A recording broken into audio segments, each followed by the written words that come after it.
I don't care how I feel.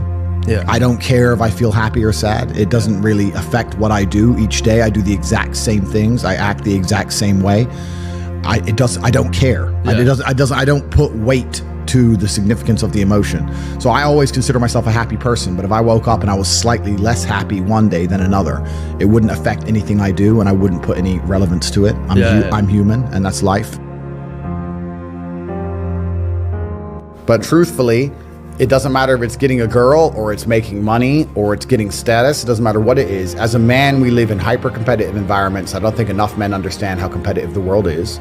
If you want a girl, you're competing against other men. You're not the only man who had the idea of getting that girl. There's no girl you're going to see and go, oh, I'll get that girl, and didn't cross anyone else's mind. Everybody else wants her. You have to outcompete other men. You have to be as competitive as possible.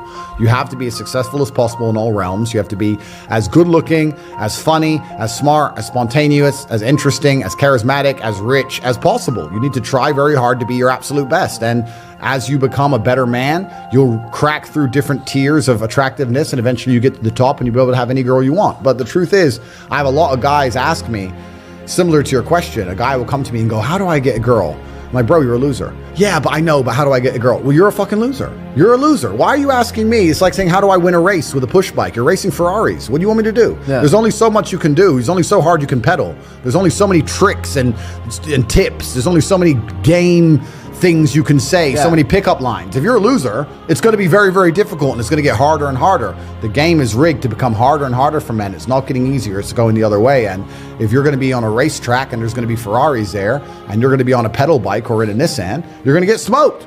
That's the game. You have to up yourself. You have to improve yourself. I'm not going to lie to anybody here and say you don't have to improve yourself. You can stay a loser and get chicks, because you can't.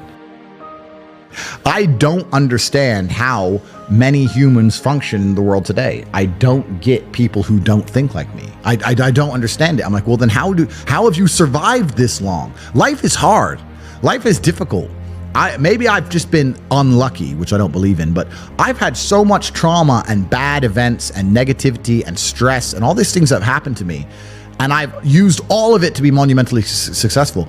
If I wasn't that way inclined with the workload that God put on my shoulders, I'd just be in a ditch somewhere. Yeah. I just would have killed myself by now. Yeah. Like, I don't understand how people are functioning. If you're not thinking like me and you're going through life with any other mindset, you've been extremely fortunate that God smiled on you and allowed you to sit around most of the time doing jack shit, and you have yet to be punished for that. Yeah. I could never have lived that life. If I was a bit lazy or a bit, or I was a bit of a snake, or if I lied to people, I'd be dead by now. Yeah. Like, so a lot of these people are just absolutely and utterly blessed by God that they managed to go through life with such a non-competitive mindset, and they're still breathing. Like, I don't understand how people can think any other way. Yeah. I've spoken to dudes and like, I had a bad couple months. Why? Oh, my girl left me. You've wasted months?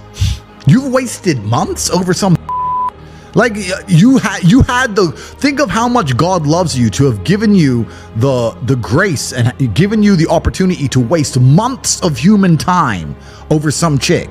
Like, talk about blessed head to toe. If I waste months, empires are going to collapse. I'm going to end up in a cell or dead if I waste months. I have things to do every single day. I can't waste a second. Like, these people are just absolutely infinitely blessed, and their mindset is a product of that, because they're spoiled children. Absolutely spoiled children. If you're going through life with any other mindset besides a hyper-competitive one, where you are capable of competing with some of the most dangerous men on the planet in all their forms, me and my network, and also my competitors. If you don't have that mindset, then you have to understand that you are spoiled. You're spoiled by your reality, because there's a whole bunch of people out here daily who fail. There are men out here who fail daily, and they have yet to feel the true consequence for it. They fail to go to the gym when they know they should have gone to the gym. They fail because they forgot their keys and it took them 10 minutes to find them. They fail because they replied to a question they got sent on WhatsApp the wrong way. They fail because they didn't smile when they were supposed to. They didn't say please and thank you to that person who helped them. They fail because they didn't say hi to that girl who's looking at them out the corner of their eye. They just fail perpetually. They go through life missing every opportunity and just failing. And somehow we've built a society which is so soft, and God is so giving and so graceful, that they still have a place to eat and somewhere to sleep, and they're still surviving. That shows how nice God is, because before this society, truthfully, if you were that level of failure, you would be dead. Survival of the fittest. It's survival of the fittest, and none of these men out here are fit. No. Their mindset isn't fit. Their reality isn't fit. They're failures.